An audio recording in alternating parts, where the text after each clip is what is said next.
ಕೃಷ್ಣ ಅವ್ರು ಎಷ್ಟು ಖುಷಿಯಾಗಿದ್ರು ನೋಡ್ದ. ನಾವೆಷ್ಟೇ ಚೆನ್ನಾಗಿ ನೋಡ್ಕೊಂಡ್ರು ಮಕ್ಳು ನೋಡ್ಕೊಂಡಂಗೆ ಆಗಲ್ಲ. ಮಕ್ಕಳ ಪ್ರೀತಿ ಎಲ್ಲದಕ್ಕಿಂತ ದೊಡ್ಡ. ಖುಷಿಯಾಗಿರೋದು ಅಂದ್ರೆ ಹಣ, ಹೆಸರು, ಮನೆ, ಶ್ರೀಮಂತಿಕೆ ಅಲ್ಲ, 4 ಜನರ ಜೊತೆ ಚೆನ್ನಾಗಿರೋದು. ನಾನೊಬ್ಬ ಅನಾಥ, ನನಗೆ ಜೀವನದಲ್ಲಿ ಎಲ್ಲ ಸಿಕ್ತು. ಇಲ್ಲಿ ಎಲ್ಲ ಇದ್ದು ಇವ್ರು ಯಾಕೆ ಅನಾಥರ ಥರ ಇರಬೇಕು? ಎಲ್ರೂ ಅವ್ರ ಮನೇಲಿ ಮಕ್ಕಳ ಜೊತೆ ಸಂತೋಷವಾಗಿರ್ಬೇಕು. ನನ್ನ ಪ್ರಪಂಚ ಅನ್ಕೊಟ್ಟಿದ್ದು ನನ್ನ ಮಕ್ಕಳಿಗೆ ನಾನು ಬೇಡವಾದ್ರೆ ಇನ್ಯಾರಿಗೋಸ್ಕರ ನಾನು ಬದುಕಿರ್ಬೇಕು? ಇಲ್ಲ, ಇನ್ನು ನಾನು ಬದುಕಿರೋದು ವ್ಯರ್ಥ ವ್ಯರ್ಥ ಅನ್ನಿಸ್ತಾ ಇದೆ. ನಾನು ಬದುಕಬೇಕೋ ಬೇಡವಾ? ನಾನು ಬದುಕಬೇಕೋ ಬೇಡವಾ? ಬೇಡ. ನಮಸ್ಕಾರ ಸ್ನೇಹಿತರೆ, ನಾನು ನಿಮ್ಮ ಅನೂಪ್. ಸಾಧನೆಯ ಆದಿ ಕಾರ್ಯಕ್ರಮಕ್ಕೆ ಮತ್ತೆ ಸ್ವಾಗತ. ಬನ್ನಿ, ಇವತ್ತಿನ ಸಾಧಕರು ಯಾರು, ಅವರ ಸಾಧನೆ ಏನು, ಆ ಸಾಧನೆಗೆ ಸ್ಫೂರ್ತಿ ಏನು ಎಂದು ಕೇಳೋಣ. ನಮಸ್ಕಾರ ಮಂಜುನಾಥ್ ಸರ್. ನಮಸ್ಕಾರ ಸರ್. ನಿಮ್ಮನ್ನ ನೋಡಿದ್ರೆ ತುಂಬ ಖುಷಿಯಾಗುತ್ತೆ ಸರ್. 50 ವೃದ್ಧಾಶ್ರಮ ನಡೆಸ್ತಾ ಇದ್ದೀರಾ, ಹಲವಾರು ಅನಾಥಾಶ್ರಮ ನಡೆಸ್ತಾ ಇದ್ದೀರಾ, ದಿನಕ್ಕೆ ಎಷ್ಟೋ ಸಾವಿರ ಜನಕ್ಕೆ ಊಟ ಆಗ್ತಾ ಇದ್ದೀರಾ. ಈ ಎಲ್ಲ ಒಳ್ಳೆ ಕೆಲಸಕ್ಕೆ ನಿಮ್ಮ ಸ್ಫೂರ್ತಿ ಏನು ಸರ್? ಸ್ಫೂರ್ತಿ ಅಂತ ಏನೂ ಇಲ್ಲ, ಆದರೆ ಇದೆಲ್ಲ ಸ್ಟಾರ್ಟ್ ಆಗಿದ್ದು ನನ್ನ ಲೈಫಲ್ಲಿ ನಡೆದ ಆ ಒಂದು ಘಟನೆಯಿಂದ.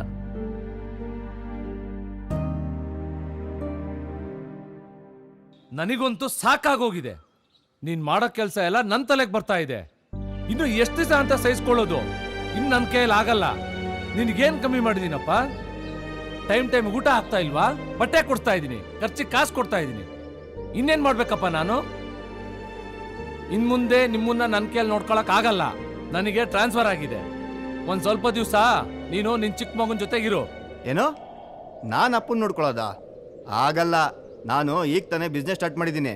ಅದ್ರ ಡೆವಲಪ್ಮೆಂಟ್ಗೋಸ್ಕರ ಮುಂಬೈ, ಹೈದರಾಬಾದು ಅಂತ ಓಡಾಡ್ತಾ ಇರ್ತೀನಿ. ಬಿಸ್ನೆಸ್ ಬಿಟ್ಟು ಅಪ್ಪನ ನೋಡ್ಕೊಂಡು ಮನೇಲಿ ಕೂತ್ಕೊಳ್ಳ. ಯಾಕೆ ಇಷ್ಟು ದಿವಸ ನಾನ್ ನೋಡ್ಕೊಂಡಿಲ್ವಾ? ಸ್ವಲ್ಪ ದಿವಸ ನೀನ್ ನೋಡ್ಕೋ. ಅವರು ನಿನಗೂ ಅಪ್ಪನೇ ತಾನೇ. ಯಾರೋ ನೋಡ್ಕೊ ಅಂತ ಹೇಳಿದ್ದು? ಯಾವ್ದಾದ್ರು ಆಶ್ರಮಕ್ಕೆ ಒಂದಿಷ್ಟು ದುಡ್ಡು ಅಂತ ಕೊಟ್ಟಿದ್ರೆ ನಮ್ಗಿಂತ ಚೆನ್ನಾಗಿ ನೋಡ್ಕೊತಾ ಇದ್ರು. ನಿನ್ಗೆ ಅವ್ರ ಆಸ್ತಿ ಬೇಕಾಗಿತ್ತು, ಅದಕ್ಕೆ ನೋಡ್ಕೊಂಡೆ. ಈಗ ಆಸ್ತಿನೆಲ್ಲ ನಿನ್ನ ಹೆಸರು ಬರ್ಸ್ಕೊಂಡಿದ್ಯಾ ತಾನೇ? ಅದಕ್ಕೆ ನನ್ನನ್ನು ನೋಡ್ಕೊ ಅಂತ ಹೇಳ್ತಿದ್ಯಾ? ನೋಡು ಸುಶಾಂತ್, ತುಂಬಾ ಮಾತಾಡ್ತಾ ಇದೀಯಾ. ಅಪ್ಪನ್ ನೋಡ್ಕೊಂಡು ಈ ಮನೆನ ನೀನೇ ಬರ್ಸ್ಕೋ. ಅದನ್ ಬಿಟ್ಟು ನನ್ ವಿಷಯಕ್ಕೆ ಬಂದ್ರೆ ಚೆನ್ನಾಗಿರಲ್ಲ ಅಷ್ಟೇ. ಮತ್ತೆ ಯಾರಿಗೋ ಬೇಕು ಈ ಮನೆ? ನಾನು ಗಂಡ್ಸು, ದುಡಿಯೋ ತಾಕತ್ತಿದೆ, ದುಡಿತೀನಿ. ನಿಂತಾರ ನಿಲ್ಸ್ರಪ್ಪ, ನಿಲ್ಸಿ.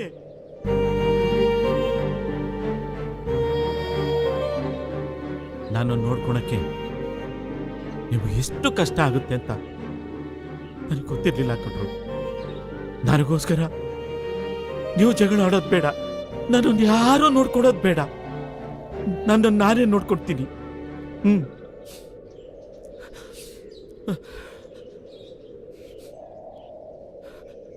ಅಪ್ಪ,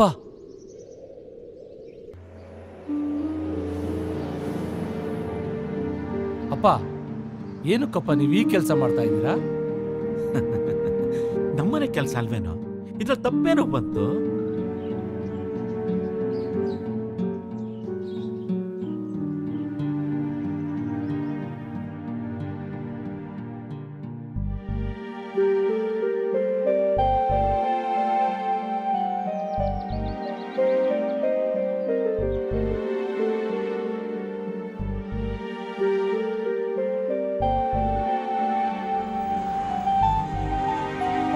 ನಿಮ್ಗೇನು ಇಡ್ಲಿ ಅಲ್ವಾ?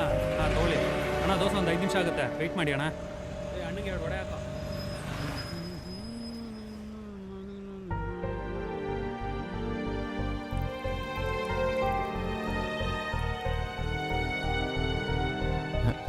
ತಮ್ಮ, ಊಟ ಎಷ್ಟಪ್ಪ? ಇಡ್ಲಿ 30, ದೋಸೆ 40, ಚಿತ್ರಾನ್ನ 50. ಯಾವ್ದು ಕೊಡಲಿ?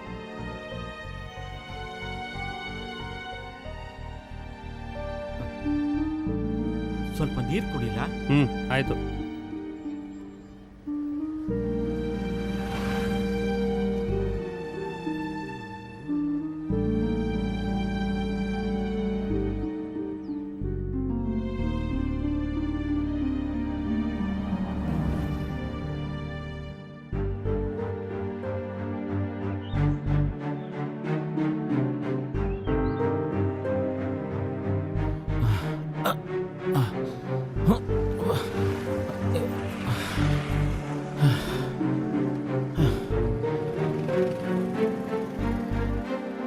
ಏನು ಕೊಡಲಿ ಯಜಮಾನ್ರೆ?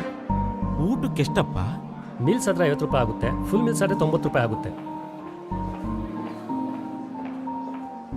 ನೋಡಪ್ಪ, ನನ್ನ ಹತ್ರ ಇರೋದೇ 10 ರೂಪಾಯಿ. ನೆನ್ನೆ ಬೆಳಿಗ್ಗೆಯಿಂದ ಊಟ ಮಾಡಿಲ್ಲ. ಈ 10 ರೂಪಾಯಿ ಏನು ಬರುತ್ತೆ ಅದು ಕೊಡಿ. ಸ್ವಲ್ಪ ವೈಟ್ ರೈಸ್ ಕೊಟ್ಟರು ಸಾಕು.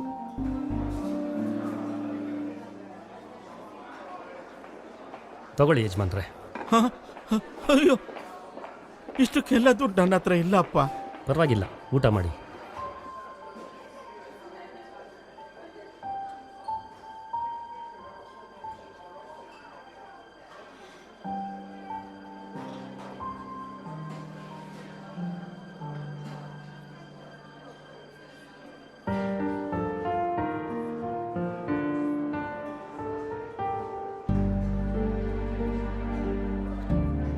ತಗೊಳಪ್ಪ. ಪರವಾಗಿಲ್ಲ ಸರ್, ಇಟ್ಕೊಳ್ಳಿ. ನಿಮ್ಗೆ ಯಾವಾಗಲೇ ಹಸಿವಾದರೂ ಇಲ್ಲಿ ಬಂದು ಊಟ ಮಾಡ್ಕೊಂಡು ಹೋಗಿ. ನೋಡಪ್ಪ, ನನಗೆ ಇನ್ನೊಬ್ರು ಹಂಗಲ್ಲಿ ಬದುಕಕ್ಕೆ ಇಷ್ಟ ಇಲ್ಲ. ತಗೋ.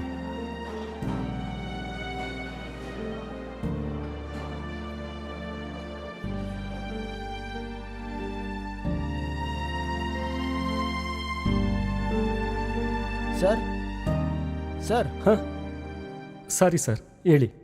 ಈ ಘಟನೆ ನಡೆದು ಎಷ್ಟು ವರ್ಷ ಆಗಿರ್ಬೋದು ಸರ್? ಸುಮಾರು 4 ರಿಂದ 5 ವರ್ಷ ಆಗಿರಬೇಕು. ನಮ್ಮ ಕಾರ್ಯಕ್ರಮ ಕೊನೆ ಹಂತಕ್ಕೆ ಬಂದಿದೆ. ನೀವೇನಾದರೂ ಹೇಳೋಕ್ಕೆ ಇಷ್ಟಪಡ್ತೀರಾ? ಹಾಂ ಸರ್, ಒಂದು ಚಿಕ್ಕ ಕತೆ ಹೇಳೋದಕ್ಕೆ ಇಷ್ಟಪಡ್ತೀನಿ. ಒಂದು ವೃದ್ಧಾಶ್ರಮದಲ್ಲಿ ಸಾಯೋ ಸ್ಥಿತಿಲಿರೋ ತಾಯಿ ತನ್ನ ಮಗನ ಹತ್ರ ಕೊನೆ ಆಸೆ ಕೇಳ್ತಾಳೆ. ಈ ವೃದ್ಧಾಶ್ರಮದಲ್ಲಿ ಒಂದು ಫ್ಯಾನ್ ಇಲ್ಲ. ಬೇಸಿಗೆ ಬಂತು ಅಂದರೆ ಮಲಗೋದಕ್ಕಾಗಲ್ಲ. ಒಂದು ಫ್ಯಾನ್ ಹಾಕ್ಸು, ಫ್ರಿಡ್ಜ್ ತಂದಿಡು. ವೃದ್ಧಾಶ್ರಮದಲ್ಲಿ ನಾನು ಎಷ್ಟೋ ಸಲ ಉಪವಾಸ ಮಲಗಿದ್ದೀನಿ ಅಂತ ತಾಯಿ ಅಂತಾಳೆ. ಇದನ್ನು ಕೇಳಿ ಮಗನಿಗೆ ಆಶ್ಚರ್ಯ ಆಗುತ್ತೆ. ಅಲ್ಲಮ್ಮ, ಚೆನ್ನಾಗಿದ್ದಾಗ ಇದನ್ನೆಲ್ಲ ಕೇಳಲಿಲ್ಲ, ಈಗ ಯಾಕಮ್ಮ ಕೇಳ್ತಾ ಇದ್ದೀಯ ಅಂತ ಮಗ ಕೇಳ್ತಾನೆ. ನಾನು ಈ ವೃದ್ಧಾಶ್ರಮದಲ್ಲಿದ್ದಾಗ ಬಿಸಿ, ಹಸಿವು, ನೋವುಗಳನ್ನೆಲ್ಲ ಅನುಭವಿಸಿದ್ದೀನಿ. ಆವತ್ತು ನೀನು ನನ್ನ ವೃದ್ಧಾಶ್ರಮಕ್ಕೆ ಸೇರಿಸ್ದಂಗೆ ನಿನ್ನ ಮಕ್ಕಳು ಕೂಡ ನಿನ್ನ ವೃದ್ಧಾಶ್ರಮಕ್ಕೆ ಸೇರಿಸಿದ್ರೆ ನೀನು ಈ ನೋವುಗಳನ್ನೆಲ್ಲ ಅನುಭವಿಸ್ಬಾರ್ದು ಅಂತ ಹೇಳಿ ಅವನ ತಾಯಿ ಕಣ್ಣು ಮುಚ್ತಾಳೆ. ಸರ್, ನನ್ನ ಲೈಫಲ್ಲಿ best interview sir. Thank you. Unofficial ಆಗಿ ಒಂದು ಕ್ವಶನ್ ಕೇಳಲ್ಲ ಸರ್? ಕೇಳಿ ಸರ್. ನಿಮ್ಮ ಹೋಟೆಲ್ಗೆ ಬಂದ ಆ ವ್ಯಕ್ತಿ ಮತ್ತೆ ಯಾವಾಗಾದ್ರೂ ಕಾಣಿಸ್ಕೊಂಡ್ರಾ? ಇಲ್ಲ ಸರ್, ಆವತ್ತೇ ಲಾಸ್ಟ್.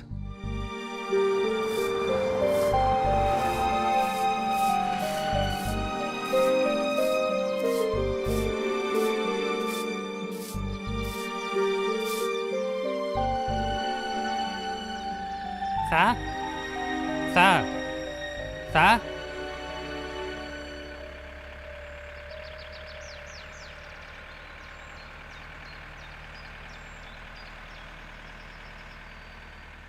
ಅಣ್ಣ, ಇಲ್ಲಿ ಯಾವುದೋ ಒಂದು ಡೆಡ್ ಬಾಡಿ ಬಿದ್ದಿದೆ, ಬಾಗೋಣ. ತಂದೆ ತಾಯಿ ಇಲ್ದಿರೋ ನೋವು ಅನಾಥರಿಗೆ ಮಾತ್ರ ಗೊತ್ತಾಗೋದು. ನಾವು ಕೇಳ್ಕೊಳ್ಳೋದಿಷ್ಟೇ, ನಿಮ್ಮ ತಂದೆ ತಾಯಿನ ನಿಮ್ಮ ಕೈಯಲ್ಲಿ ನೋಡ್ಕೊಳ್ಳೋಕ್ಕಾಗಿಲ್ಲ ಅಂದರೆ ನೀವೇ ನಿಮ್ಮ ಕೈಯಾರೆ ಅವ್ರನ್ನ ಸಾಯಿಸ್ಬಿಡಿ. ಅದು ಬಿಟ್ಟು ಮನೆಯಿಂದ ಆಚೆ ಹಾಕೋದು, ಯಾವುದೋ ವೃದ್ಧಾಶ್ರಮಕ್ಕೆ ಸೇರಿಸೋದು, ಅದಕ್ಕಿಂತ ದೊಡ್ಡ ನರಕ ಅವ್ರಿಗೆ ಇನ್ನೊಂದಿಲ್ಲ.